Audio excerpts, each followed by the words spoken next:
আজ জুলাই মাসের 1 তারিখ।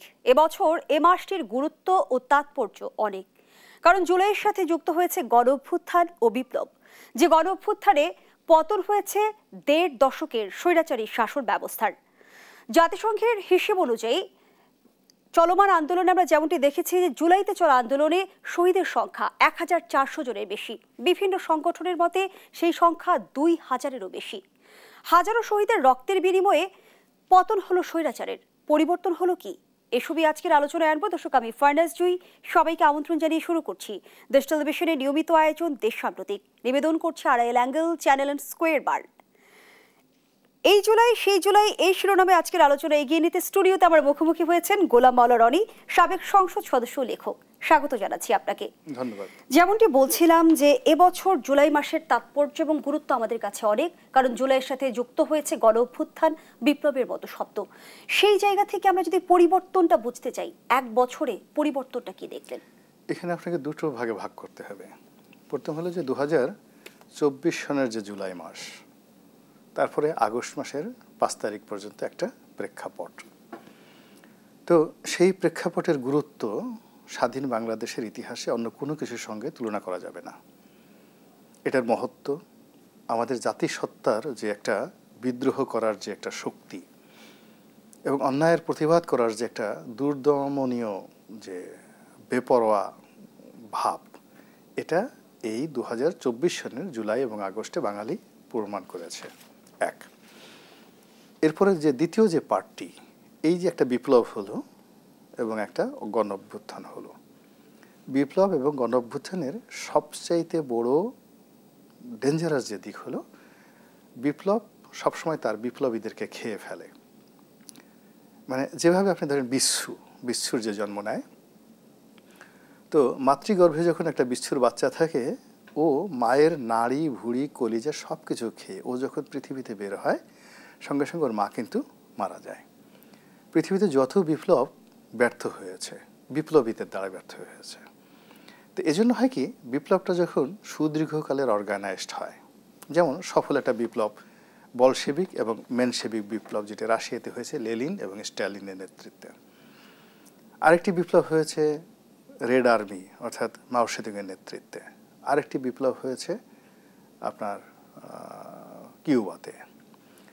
এর বাইরে অন্য যে বিপ্লবগুলো, যেমন বলিভিয়ার বিপ্লব, অন্যান্য যে বিপ্লবগুলো, ওই বিপ্লব এমন অবস্থা হয়ে গেছে, বিপ্লবীদেরকে খেয়ে ফেলেছে, মেরে ফেলেছে।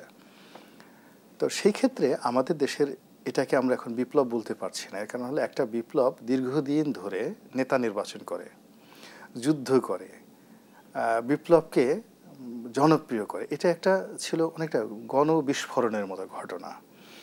এবং সেই গণবিস্ফোরণে পুরো জনগণ যারা আছে যে যার অবস্থান থেকে এখানে অংশগ্রহণ করেছে। আপনি লক্ষ্য করবেন যে জুলাই এবং আগস্টের এই উত্তাল সময়গুলোতে গৃহবধূ রাস্তায় নেমে এসেছে। 7 থেকে 8 বছরের একটা শিশু, সেও রাস্তায় নেমে সেটা ঢিল ছুঁড়েছে। এই যে অংশগ্রহণটা, এটা ছিল সার্বজনীন। 18 কোটি মানুষের মধ্যে অন্তত 10 থেকে 12 কোটি মানুষ শারীরিকভাবে মানসিকভাবে এই বিপ্লবে অংশগ্রহণ করেছে। আপনি যথার্থই বলেছেন, গণবিস্ফোরণের কথা বলেছেন, কিন্তু তারপরেও আমরা দেখেছি যে আন্দোলন নিয়ে এক ধরনের কৃতিত্বের লড়াই চলছিল এবং কে মাস্টার মাইন্ড সেটি নিয়ে আমরা বিতর্ক দেখেছি। কেন? এটাই ভুল হয়ে গেছে, মারাত্মক ভুল হয়ে গেছে। আমি যেটা বললাম, বিপ্লব মানে বিপ্লবীদের খেয়ে ফেলে। তো যখন এরকম একটা বিপ্লব হলো, সবাই যদি এর কৃতিত্ব জনগণকে দিত, আর ওই সময়ের যারা সম্মুখ নেতা, তারা আমাদের সবারই সন্তান সম, তো তারা আরও একটু সময় নিয়ে এই দেশের যারা মানে দীর্ঘদিন এই রাষ্ট্রটা পরিচালনা করতে পারে, তাদের হাতে এই বিপ্লবের ফলাফলটা তুলে দিত, তাহলে কি হতো, আওয়ামী লীগের বিচারটা এখন যেভাবে হচ্ছে আরও সুন্দর হতো। এখন যেভাবে আইন শৃঙ্খলা আছে তার সাথে শতগুণ ভালো থাকতো। আর বিপ্লবীদের সম্পর্কে এখন যে সকল মন্দ কথা হচ্ছে, সে সকল একটা মন্দ কথা হতো না। আজকের এই দিনে আমি ঢাকা শহরে আসলাম, এখন আসলাম, মানে এই রাতে আপনার এখানে আসলাম, আবার সকালবেলা আমি অফিস থেকে এসেছি। বিশ্বাস করেন যে, যেমন বিএনপি একটা অনুষ্ঠান করেছে একটা ঘরের মধ্যে, ডক্টর মোহাম্মদ ইউনূস একটা বক্তব্য দিয়েছেন জাতির উদ্দেশ্যে। এর বাইরে এত বড় একটা দুর্ঘটনা, এত বড় একটা সংগ্রাম, এত বড় একটা লড়াই, এত রক্ত, আজকের এই দিনে রাজপথ থাকবে উত্তাল, সমস্ত মানুষ বের হয়ে আসবে, কোথাও কোনো সিটাফাটা নাই।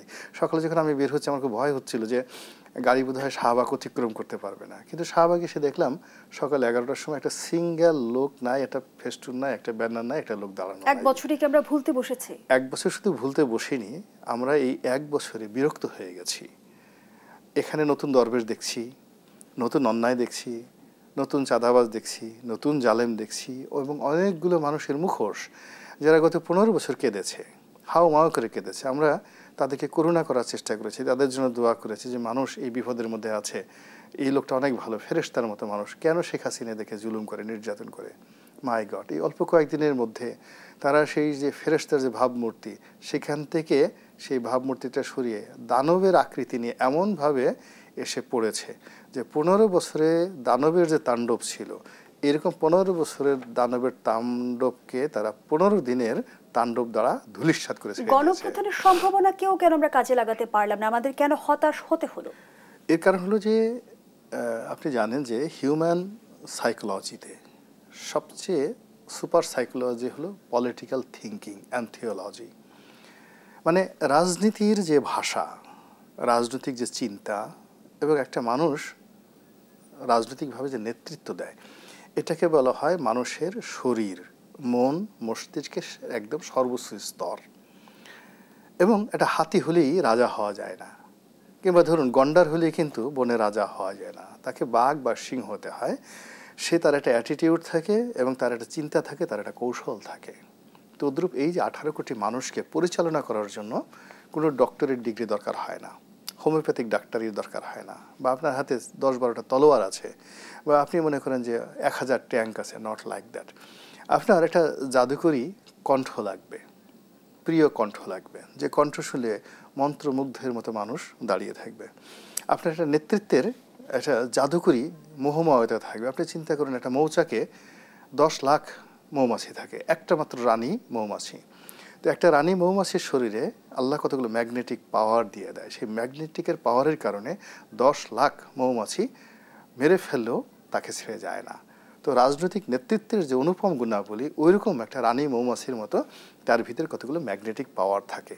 এখন যারা পরিচালনা করছে, প্রথমত ওই চিন্তা অ্যাটিটিউড নাই, দ্বিতীয়ত এখন দেখুন যারা আছে, আপনি দেখেন তো আমাদের দেশে 3 জন নেতার নামই বলি, যেমন বঙ্গবন্ধু শেখ মুজিবুর রহমান, শহীদ প্রেসিডেন্ট জিয়াউর রহমান, ইভেন এরশাদ সাহেব।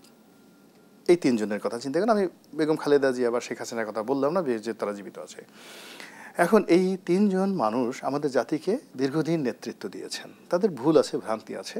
এখন এই 3 জন মানুষের সাথে 3টা মূর্তি বা 3 জন মানুষের প্রতিচ্ছবি দাঁড় করান, আর তার পাশে এখন যারা রাষ্ট্র চালাচ্ছে, এখন যারা বড় বড় কথা বলছে, আপনি তাদেরকে দাঁড়ালেই বুঝতে পারবেন যে এদেরকে দেখলে আপনার নেতা বলে মনে হবে না, এদেরকে দেখলে আপনার নেতাই মনে হবে না। এদের কথা মানা তো দূরের কথা। কিছু মানুষ আছে, যেমন অনেক নেতা আছে, অনেক হুজুর আছে, উলিয়া আছে, দেখলেই শ্রদ্ধা করতে ইচ্ছা করে। একে তো তাকে নেতা বলে মনে হবে, দ্বিতীয় তাকে শ্রদ্ধা করতে ইচ্ছা করবে। এদের অনেকের দেখলে গুস্সা হয়, মেজাজ গরম হয়ে যায়, কাশিকে মনে হয় ধাক্কা দিয়ে আসি, তো এরকম একটা মনে হয়। থার্ডলি হলো যে কথা শুনতে হবে, প্রিয় মুখ এবং প্রিয় ভাষণ। আপনি আমাদের দেশে একটা সময় দেখেন অনেক ভালো ভালো বক্তা ছিলেন, ঘন্টার পর ঘন্টা দাঁড়িয়ে মানুষ বক্তব্য শুনত। যাত্রা গানের নায়ক থেকে শুরু করে চলচ্চিত্রের যে রাজ্জাক, তাদের ডায়ালগ যতটা না প্রিয় ছিল, রাজনৈতিক অঙ্গনে এমন অনেক বক্তা। আপনি চিন্তা করেন, এই যে ঢাকার মেয়র ছিলেন হানিফ সাহেব, আপনি তার বক্তব্য যদি শুনতেন, মানে আপনি পাগলের মতো, মন্ত্রমুগ্ধের মতো 3-4 ঘন্টা বক্তব্য দিতেন। এই যে ফজলুর রহমান আছেন এখনও জীবিত, মাহমুদুর রহমান মান্না আছেন, তারা যখন ঢাকা বিশ্ববিদ্যালয়ে বক্তব্য দিতেন, ঘন্টার পর ঘন্টা মন্ত্রমুগ্ধের মতো নারী পুরুষ সবাই এসে পঙ্গপালের মতো তাদের বক্তব্য শুনতো। এখন আপনি দেখেন তো, এই সরকারের মধ্যে একজনের বক্তব্য আপনি শুনেন, যার বক্তব্য শুনে আপনি 60 সেকেন্ড ধৈর্য ধারণ করে আপনি থাকতে পারবেন। 60 সেকেন্ড আপনি থাকতে মনে হয় যে রেডিও বন্ধ করে দিই, টেলিভিশন বন্ধ করে দিই, পাশে ডিম থাকলে মেজাজ গরমের সাথে ডিম টেলিভিশন মেরে নিজের ডিম দিয়ে নিজের টেলিভিশন ময়লা করে ফেলি, এরকম একটা অবস্থা। এখানে আসলে প্রিয় মুখ থাকা লাগবে, প্রিয় অভিব্যক্তি থাকা লাগবে, প্রিয় ভাষা থাকা লাগবে, যেটা এই বর্তমান সমাজে যাদের হাতে ক্ষমতা তাদের কারোরই সেই জিনিসটা নেই। এদেরকে মানে পুরো জিনিস হলো 18 কোটি মানুষের মধ্যে একটা হৃদয়ম সৃষ্টি করবে, সঙ্গীত সৃষ্টি করবে। আমরা ছোটোকালে কি দেখেছি, বসন্তের কোকিল ডাকে, বাচ্চা ছোট ছোট 4-5টা বাচ্চা এই রাতে ঘরের মধ্যে এসে গভীর রাতে বসে বসে কোকিলের সাথে কুকু করা শুরু করে দেয়। আমরা এই কাজ করিনি? ছন্দ সুর এমন একটা ব্যাপার, ওই সুরের সাথে পাগল হয়ে যায় মানুষ। একটা ছোট বাছুর, গরুর একটা বাছুর, সে অনেক সুন্দর করে হাম্বা ডাক দেয়, বিড়াল একটা মিউ ডাক দেয়, একটা শিশু পাশের থেকে এসে সে বিড়ালের সাথে মিউ মিউ করে এবং বাছুরের সাথে হাম্বা করে। তো এরকম একটা যদি মিউ মিউ করতে পারতো, হাম্বা হাম্বা করে একটা ডাক দিতে পারতো, তার সাথে যদি আমাদের এখানকার একটা অবোধ শিশু রাস্তায় বের হয়ে এদের সাথে যদি কেউ একটা হাম্বা বলে ডাক দিত কিংবা একটা মিউ মিউ করতো, তাও তো আমরা দেখছি না।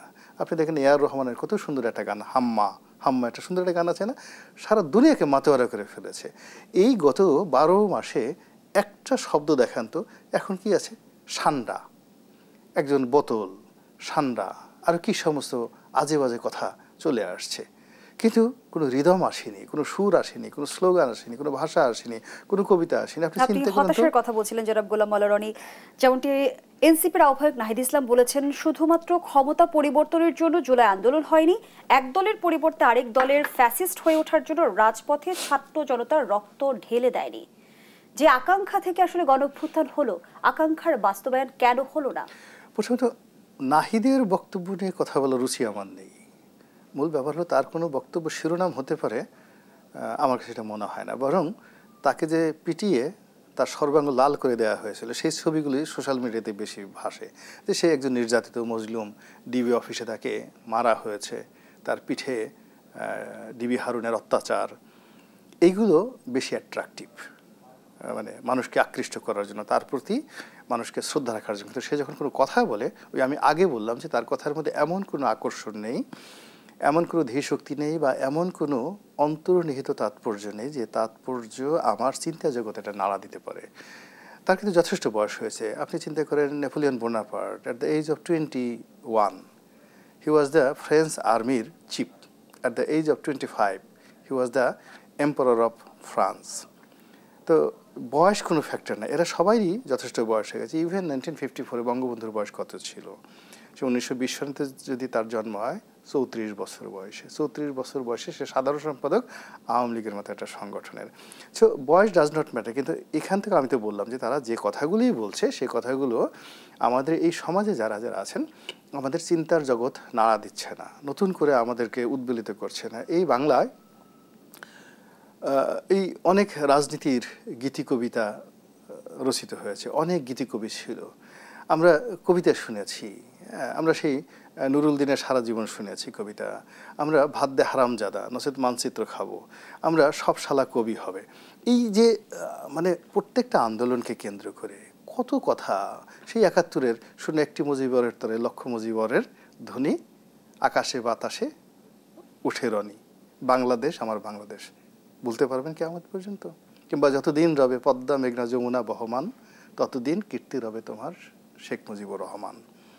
কবিতা সাহিত্য ছাড়া কখনো কোনো আন্দোলন অমর হয় না। আজকার বেলা পর আমরা বারবার শুনেছি যে নতুন রাজনৈতিক বন্দোবস্তের কথা, রাজনৈতিক সংস্কারের কথা, কিন্তু বাস্তবতায় যদি আমরা দৃষ্টি রাখতে চাই আমরা পরিবর্তন দেখি কি?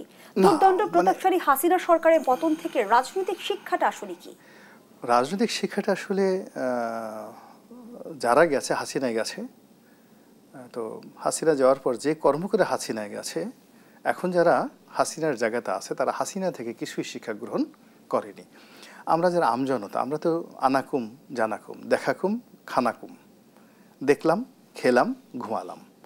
আমাদেরকে আচ্ছা মতো শক্তের ভক্ত নরমের জম, আমাদেরকে যদি আচ্ছা মতো মানে অত্যাচার করা হয় আমরা হাউমাউ করে যাকে তাকে আব্বা ডাকি ভয়ে, আর আমাদেরকে যদি পাত্তা দিতে হয় আমরা গেছে গলা টিপে ধরি যে তোর এত বড় সাহস আমার সঙ্গে বড় বড় কথাবার্তা বলিস। এই হলো আমাদের সাধারণ আমজনতার চরিত্র। কিন্তু মেইনলি যারা শিক্ষা গ্রহণ করবেন, যেমন আগের স্বরাষ্ট্রমন্ত্রী থেকে শিক্ষা গ্রহণ করবেন বর্তমান স্বরাষ্ট্রমন্ত্রী, শেখ হাসিনা থেকে শিক্ষা গ্রহণ করবেন বর্তমান ডক্টর মোহাম্মদ ইউনূস।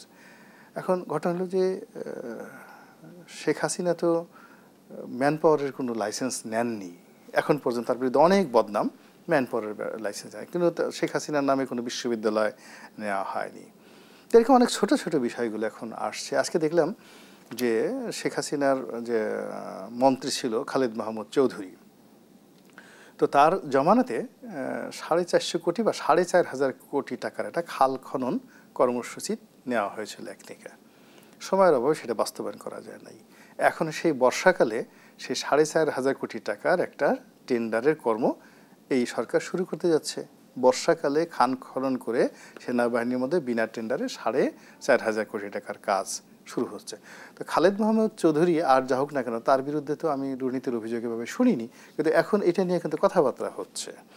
আবার শুনলাম যে আইসিটি মন্ত্রণালয়ের সে বিশাল একটা প্রকল্পে অমুক একটা রাজনৈতিক দলের নেতার ছেলে ওই সরকারি মানে এখন যারা কিংস পার্টি আছে তাদের লোকজন মিলে কি সব জিনিসপত্র করছে, কোনো তো বেসিক পরিবর্তন হয়নি। তাই শিক্ষাটা আসলে আমাদের জন্য না, তারা তো নেয়নি।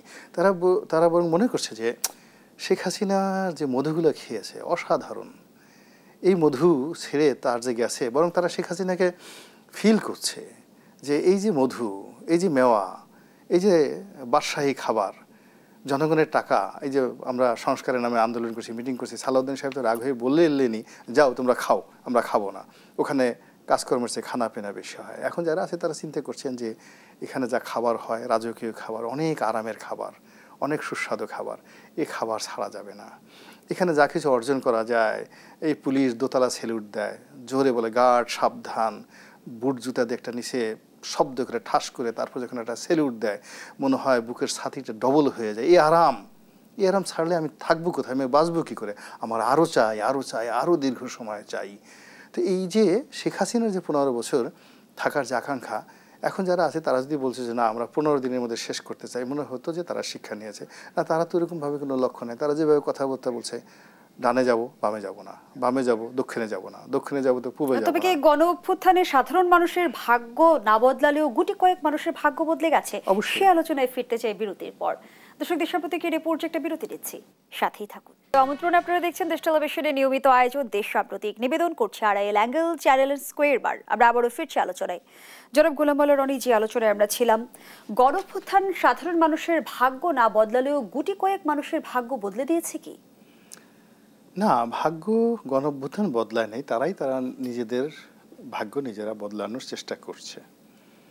এবং এই ভাগ্য বদলানোর চেষ্টা করতে গিয়ে অনেকের যেমন সারা জীবনের যে সুনাম সুখ্যাতি, তারপরে সারা জীবনের যে অর্জন, এটা কিন্তু নষ্ট হয়ে গেছে। অনেকে ধরা পড়েছে, অনেকে বিচ্যুত হয়েছে, অনেকে লাঞ্ছিত হয়েছে, অনেকে অপমানিত হয়েছে এই সময়ের মধ্যে, অনেকে লাঞ্ছিত হয়েছে এবং অনেকে লাইনে আছে। মূল ব্যাপার হলো যে ভালো কাজ ছাড়া, জনকল্যাণ ছাড়া, তারপরে শেষে দেশের মঙ্গল চিন্তা ছাড়া কখনোই কাঙ্ক্ষিত বিজয়, সুখ, শান্তি ব্যক্তিগত জীবনও আসে না, রাষ্ট্রীয় জীবনে আসে না। এখন 18 কোটি মানুষ আমাদের এই দেশে, যদি আপনি 18 কোটি মানুষকে 1 টাকা করে আপনি ক্ষতি করেন, 18 কোটি টাকা পার ডে, উপকার করলে 18 কোটি টাকা। তো এইভাবে এই দেশের যে বিশাল বাজেট, প্রায় 7 লক্ষ কোটি টাকার বাজেট, এই বাজেটের সাথে সম্পৃক্ত অন্তত 5 বার 5×7 35 লাখ কোটি টাকার লেনদেন বাংলাদেশে।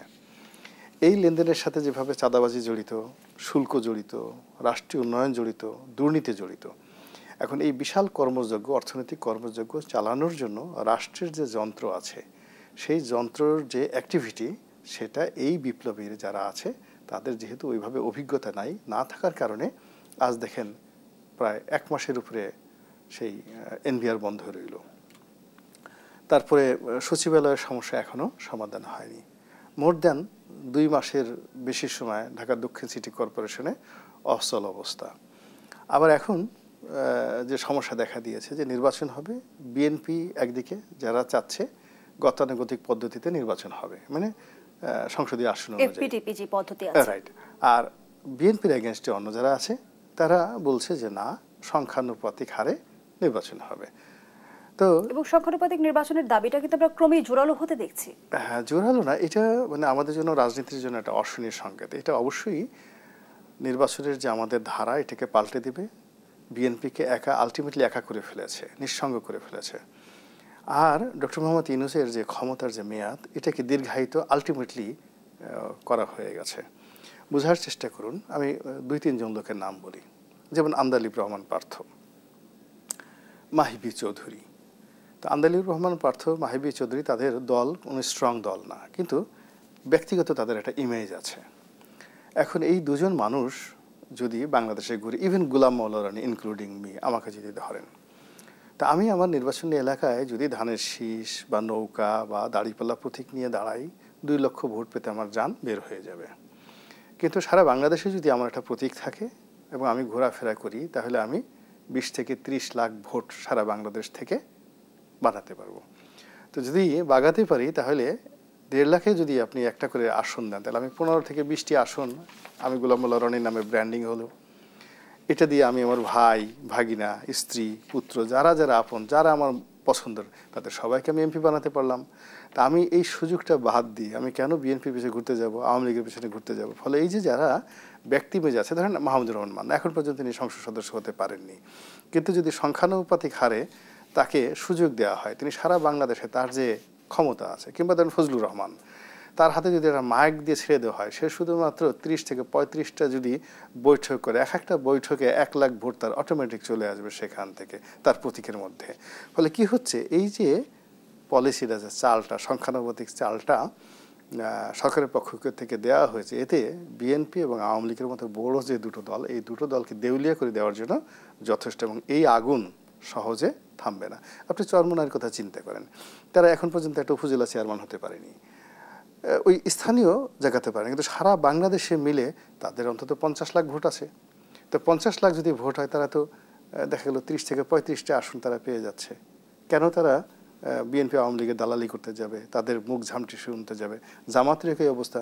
জামাত বিএনপির সাথে আওয়ামী লীগের সাথে একত্র হয়ে হাইয়েস্ট 20-22টা সিট পেতে পারে, একা একা যদি নির্বাচন করে 5 থেকে 6টা সিট পেতে পারে, কিন্তু সংখ্যানুপাতিক যদি হয়, জামাত সিট পাবে 40টার উপরে, 40টার উপরে, এবং কি জাতীয় পার্টি 40টা সিট পেয়ে যাবে।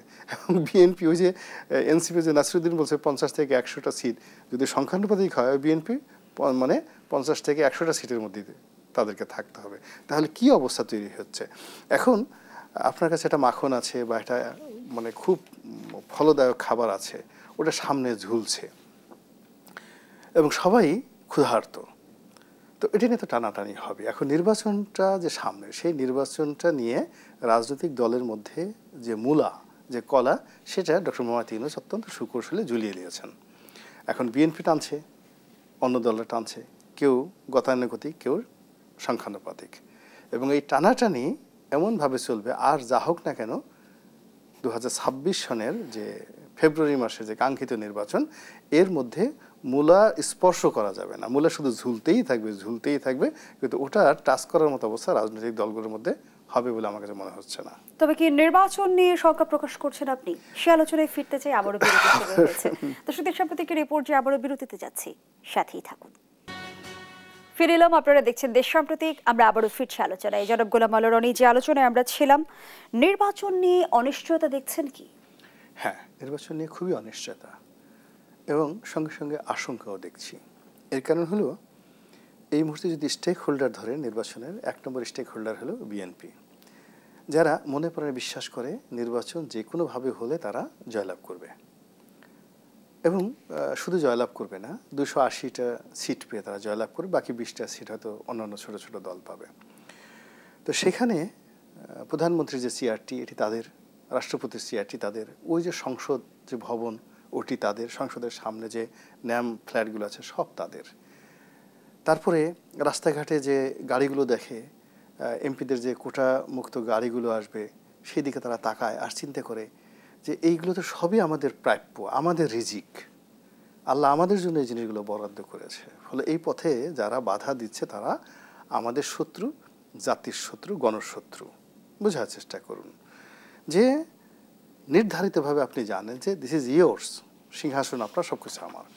তো সেই দিক থেকে এই যে বিএনপির মতো একটা বৃহৎ দল, যাদের প্রায় 35% সাপোর্টার আছে সারা বাংলাদেশে, এবং শেখ হাসিনার বিরুদ্ধে সেই 15 বছরের সংগ্রাম, তার সঙ্গে সঙ্গে আবার 1/11-এর সময় আরও প্রায় 2 বছর, 17-18 বছর কন্টিনিউ সংগ্রাম করে যাদের শক্তি ক্ষয় হয়নি, তো সেই শক্তিটির সামনে যে রাষ্ট্র ক্ষমতা যাওয়ার একদম শতভাগ যে নিশ্চয়তা রয়েছে নির্বাচনের মাধ্যমে, সেই নির্বাচন নিয়ে যখনই কেউ কোনো আঁকাবাঁকা কথা বলে, এলোমেলো কথা বলে, সকাল বিকাল কথা বলে, ফেব্রুয়ারি থেকে টান দিয়ে মার্চে নিতে চায়, মার্চ থেকে টান দিয়ে এপ্রিলে নিতে চায়, আবার জুন থেকে টান দিয়ে ডিসেম্বরে আনতে চায়, মাঝামাঝি আবার এমন সব কথাবার্তা বলে যে 2026 থেকে বাদ দিয়ে 27 হতে পারে। আবার যখন জুলাই আগস্ট চার্টারের কথা বলা হয়, এটা বিএনপির একটা সময় ধৈর্যের বাঁধ ভেঙে যাবে।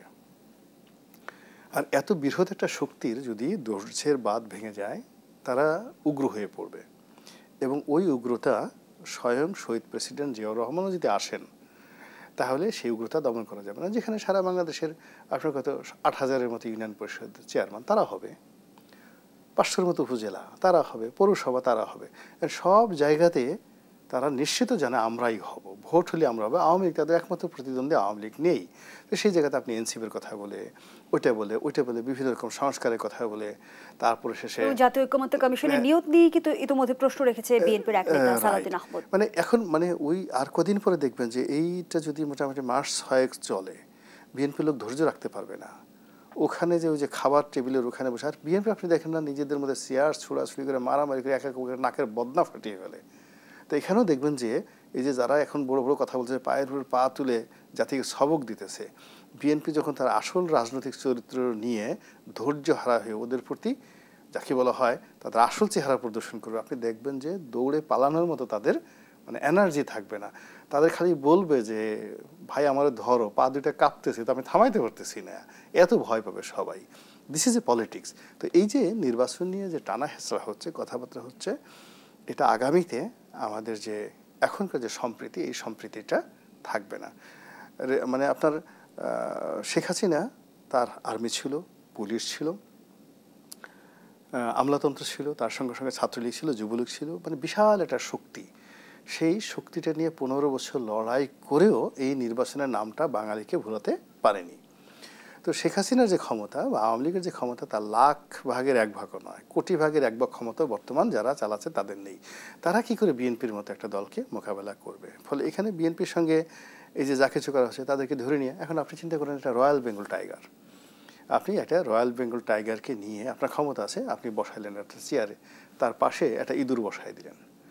ইঁদুর বসাই দেওয়ার পরে বললেন, এই ইঁদুর বলো রয়্যাল বেঙ্গল টাইগার কীভাবে ইলেকশন করবে?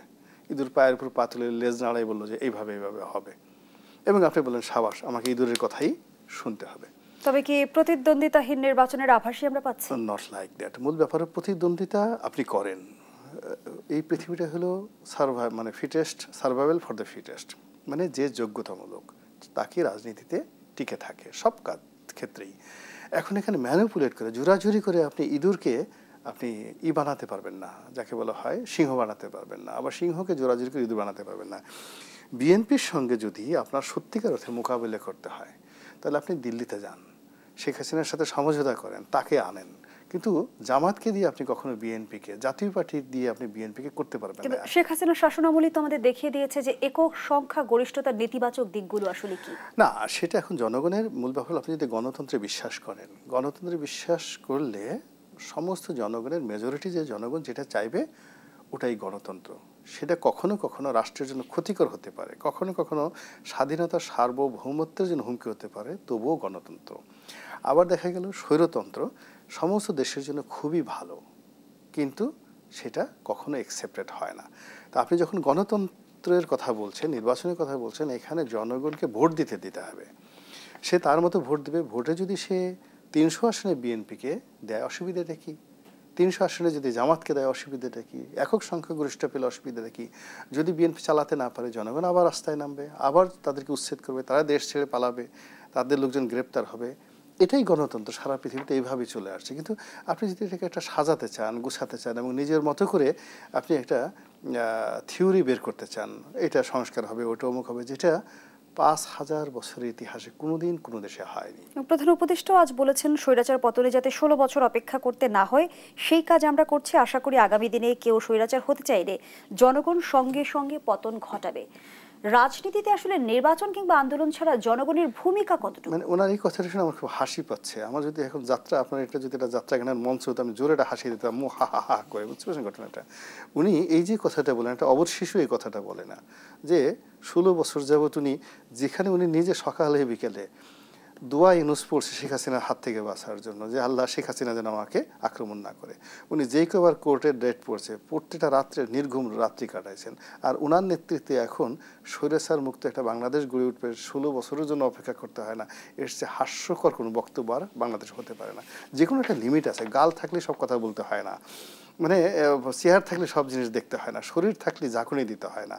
তো এখানে এমন জিনিসগুলো হচ্ছে। আমি অনেক আগে ভারতের একটা বিখ্যাত একজন উকিল ছিলেন, নামকরা উকিল, যাকে বলা হয়তো 15 কোটি টাকার উকিল, রাম জেঠ মালানি।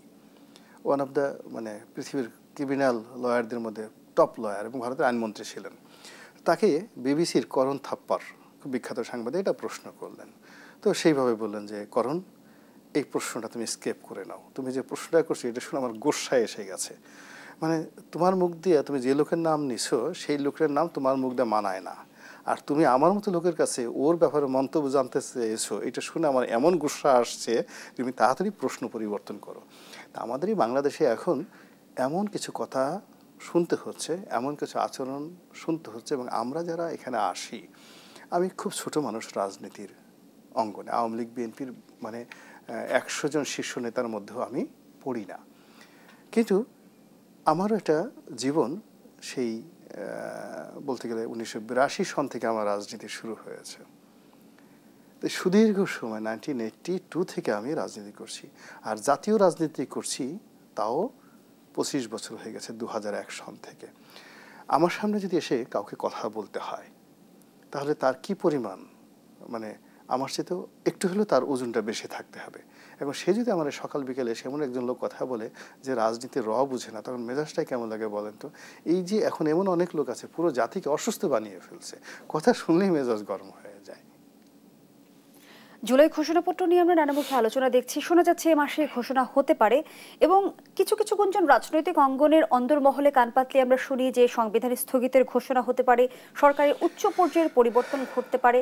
এই ঘটনাগুলো ঘটলে আসলে প্রভাব কি হবে? প্রথমত এটা হবেই না, সম্ভবই না। মূল ব্যাপার হলো সকালের ওয়াজ বিকেলে হয় না, শীতকালের ওয়াজ আবার গ্রীষ্মকালে করা যায় না।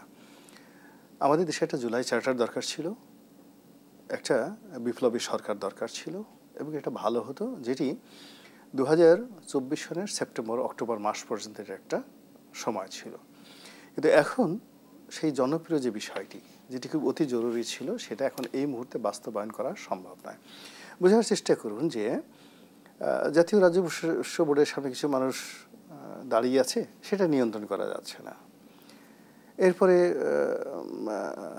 প্রধান উপদেষ্টার বাসভবনের সামনে এরশাদ সাহেব এসে কিছু বোতল ঠুতল নিয়ে সেখানে মিছিল করছে, মাহফুজ সাহেব নামক একজন উপদেষ্টা আছে তাকে গালাগাল করছে, প্রোটেক্ট করার মধ্যে দেয়ার ইজ নো বডি। তো সেখানে আপনি একেবারে রাষ্ট্রপতিকে বাদ দিবেন, সংবিধান বাদ দিবেন, নতুন একটা বিধি ব্যবস্থা করবেন, এটা এই সময়টাতে আমার কাছে বাস্তবসম্মত মনে হয় না। বরং এই জিনিসগুলো করতে গিয়ে একটা ঝামেলা পাকায় যাওয়া। অনেক সময় হয় কি জানেন, জীবনের নিজের একটা ব্রেক দিতে জানতে হয়, সীমারেখা, মানে নিজের জীবনের একটা কর্মক্ষেত্রে একটা সীমারেখা জানতে হয়। এখন যারা সরকারের কর্তা ব্যক্তি আছেন তাদের আগে বোঝা উচিত যে তারা কতটুকু যেতে পারবেন, কতটুকু লাভ দিতে পারবেন, এবং তাদের কর্মপরিধি এবং ক্ষমতার যে পরিধি কতটুকু। এর বাইরে আমি মনে করি না তাদের কোনো কিছু করাটা উচিত হবে। আলটিমেটলি তাদের সারা জীবনের যে অর্জন, সারা জীবনের অর্জন মুহূর্তের মধ্যে নষ্ট হয়ে যায়। আপনি চিন্তা করেন, শেখ হাসিনার কথা চিন্তা করেন, 15 বছরের দম্ভ। তিনি যে সিদ্ধান্তটি নিয়েছেন সেই সিদ্ধান্তটি যদি মাত্র 3 দিন আগে তিনি নিতেন, আগস্ট মাসের 1 দিনে যদি সিদ্ধান্ত নিতেন, যে প্রধান বিচারপতি যে সিদ্ধান্তটি তিনি নিয়েছেন সেই প্রধান বিচারপতি যদি 7 দিন তিনি অপেক্ষা না করতেন, তাহলে বাংলাদেশে একটা ভিন্ন ইতিহাস তৈরি হতো। তারা হাইকোর্টে গিয়েছিল, মহামান্য হাইকোর্টে গিয়েছিল একটা সিদ্ধান্তের জন্য, কিন্তু সেখানে দম্ভ করে বলা হলো যে রাজপথের কথা অনুযায়ী তো কোর্ট কাছারি চলে না। কিন্তু সেই কোর্ট কাছারি সিদ্ধান্ত নিল যখন তাকে পালিয়ে যেতে হলো। তা মূল ব্যাপার হলো যে প্রত্যেকটা জিনিসের একটা সময় আছে। এখন এই সরকারের অনেকগুলো ক্ষেত্রে তারা তাদের যে সময়ের যে বাধা ধরার নিয়ম সেটা তারা অতিক্রম করে ফেলেছে। এখন গত বছর যেটা সম্ভব ছিল, গতকাল যেটা সম্ভব ছিল, সেটা এখন সেটা সম্ভব না। এবং আরেকটা ব্যাপার হলো আপনি দেখবেন যে প্রত্যেকটা মানুষ, প্রাণী, পশু পাখি, তার একটা নিজস্ব বৈশিষ্ট্য আছে। একজন মন্ত্রী, একজন এমপি, একজন উপদেষ্টা, একজন রাজপুরুষ তাকে নিয়ে মানুষের শ্রদ্ধা থাকবে। কিন্তু যখন তাকে নিয়ে মানুষ ঠাট্টা করে, মস্করা করে, ট্রল করে, নারীকে পুরুষ বানায়, তারপর সে বিভিন্ন রকম হয়, ইট মিনস তার আর সে অবস্থা থাকে না। এখন আপনি সোশ্যাল মিডিয়া খুলে দেখেন যে যাদের হাতে ক্ষমতাধর যারা লোকজন আছে তাদের কাউকে কেন্দ্র করে কোনো শ্রদ্ধার একটা বলয় গড়ে ওঠেনি, আকর্ষণের একটা বলয় গড়ে ওঠেনি। মানে মানুষ তাকে শ্রদ্ধা করবে, তার কথা বিশ্বাস করবে, তার প্রতি নির্ভর করবে, বা তার জন্য দোয়া করবে যে হে আল্লাহ, একে তুমি হায়াতে তৈবা দান করো, আমার হায়াত আমরা একে দান করলাম, এরকম।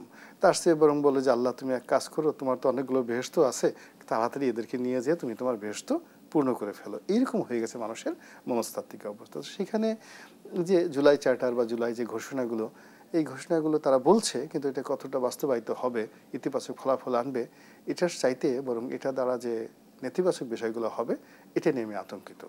জুলাই প্রোক্লেমেশনের কথা বলছিলাম, কিন্তু জুলাই সনদের আসলে বাস্তবতা কি? এবং সংস্কার প্রশ্নে বলা হয়েছিল যে রাজনৈতিক দলগুলোর ঐকমত্যের ভিত্তিতেই জুলাই সনদ তৈরি হবে। সম্প্রতি আমরা শুনলাম যে কমিশনের সহসভাপতি অধ্যাপক আলী রিয়াজ নিজেই জানালেন যে আলোচনার অগ্রগতি আশাব্যঞ্জক নয়। এই বাস্তবতায় আসলে সংস্কারের ভবিষ্যৎ কি? কোনো ভবিষ্যৎ নেই, একদম কোনো ভবিষ্যৎ নেই। এটা তো আমি সেই যেদিন থেকে শুরু হলো, আমরা কিছু মানুষ আমরা বললাম যে Ali Riaz is a very good person, educated person, আমাদের অনেকের সঙ্গে তার বন্ধুত্ব পরিচয় আছে, but he is not the right person to do it, this the things. 2 number হলো যে এই যে কাজগুলো করা হচ্ছে সংস্কারের নামে, ঐক্যমত্যের নামে, আমরা যেখানে একটা রাজনৈতিক দলের ইউনিয়ন পর্যায়ের একটা কমিটি করতে পারি না, চেয়ার সরাসরি মারামারি, এই গ্রুপ ওই গ্রুপ, মুন্না ভাই গ্রুপ, টুন্না ভাই গ্রুপ, একে অপরের নাক ফাটাই দিচ্ছে, কান ফাটাই দিচ্ছে, তারপর হাসপাতাল ভর্তি হয়ে যাচ্ছে। উপজেলা পর্যায়ের একটা বিএনপি বা আওয়ামী লীগের একটা কমিটি যেখানে নিরবচ্ছিন্নভাবে করা যায় না, সেখানে 18 কোটি মানুষের প্রতিনিধিত্বকারী 200-250 রাজনৈতিক দলকে এক টেবিলে বসিয়ে আপনি ঐক্যমত্য করে ফেলবেন, এরকম মহামানব তো পৃথিবীতে কখনো হয় নাই। জন এফ কেনেডি পারেননি, অ্যাডাম স্মিথ পারেননি, জন অ্যাডামস পারেননি, তারপর আব্রাহাম লিঙ্কন পারেননি। তো সেক্ষেত্রে জনাব আলী রিয়াজ বা আমাদের ডক্টর মোহাম্মদ ইউনূস, বদিউল আলম মজুমদার, মানে ওনারা এই কাজগুলো করবেন আমার কাছে মনে হচ্ছে না। জুলাই বিপ্লব কিংবা গণঅভ্যুত্থান যাই বলি না কেন, যদি এক লাইনে জানতে চাই, সফল হয়েছে নাকি ব্যর্থ হয়েছে? 2024 সনের আগস্ট মাসের 5 তারিখে সফল হয়েছে। পরবর্তী 1 মাস 2 মাস প্রচণ্ড সফল। পুরো জাতি এই জুলাই গণ অভ্যুত্থানের পর যারা নায়ক মহানায়ক তাদেরকে সহযোগিতা করেছে। আমাদের সন্তানরা ট্রাফিকের দায়িত্ব পালন করেছে, আমরা তাদেরকে শ্রদ্ধা করেছি। কিন্তু 2024 সনের নভেম্বর থেকে এই যে ডিক্লাইন হওয়া শুরু করেছে সবকিছু, ওই অবনমনের প্রধান কারণ যদি জানতে চাই বলবেন কি? প্রধান কারণ হলো প্রথমত অনভিজ্ঞতা, দ্বিতীয়ত হলো যে তাদের অ্যাম্বিশন, নিজে কিছু লাভ করার মানে তাদের যে ইচ্ছা, থার্ডলি হলো স্থানকাল পাত্র বুঝতে না পারা, ফোর্থ হলো ভয়, পরিণতির ভয়, মানে আমরা যদি এখানে চলে যাই তাহলে আমাদের কি হবে, এই আতঙ্ক থেকে তারা অনেক কিছু করার চেষ্টা করছে যেটা তাদের মধ্যে পড়ে না। এরকম অসংখ্য কারণ মিলে একটার পর একটা ব্যর্থতার নজির তৈরি হয়ে যাচ্ছে। আশা নিরাশার এই দোলাচলে সামনের দিনের মেরুকরণটা কি দেখেন? শেষ মন্তব্য নিয়ে শেষ করতে চাই। সামনের দিনের মেরুকরণ ভালো কিছু হবে না। এখন যে বিশৃঙ্খলা, এই বিশৃঙ্খলাটাই থাকবে। এর কারণ হলো যে যখন আপনার হাতে ক্যান্সার হয়, সেটার অপারেশন আপনাকে করতে হবে, এবং অপারেশন করার পর সেখানে একটা ক্ষত থেকে যায়, যে কোনো জিনিস হচ্ছে। তা আমাদের আসলে আমরা সেই স্বাধীনতার পর থেকেই প্রত্যেকটা সরকার যে মন্দ কাজগুলো করেছে, পরবর্তী সরকার সেই মন্দ কাজগুলো আমরা বন্ধ করিনি, বরং সেই মন্দ কাজগুলো বঙ্গবন্ধু জামানা যেটা হয়েছে সেটা পরবর্তী জামানাতে আরও বাড়ছে। শেখ হাসিনা যে মন্দ কাজ করেছে তার একটাও আমরা বাদ না দিয়ে সবই করছি, ফলে এর দায় আমাদের সবাইকে ভোগ করতে হবে। ধন্যবাদ জানাচ্ছি জনাব গোলাম মাওলা রনি। আমরা আমাদের আয়োজনের একেবারে শেষ পর্যায়ে শেষ করছি দেশ সাম্প্রতিকের আজকের আয়োজন। ধন্যবাদ এতক্ষণ আমাদের সাথে থাকার জন্য।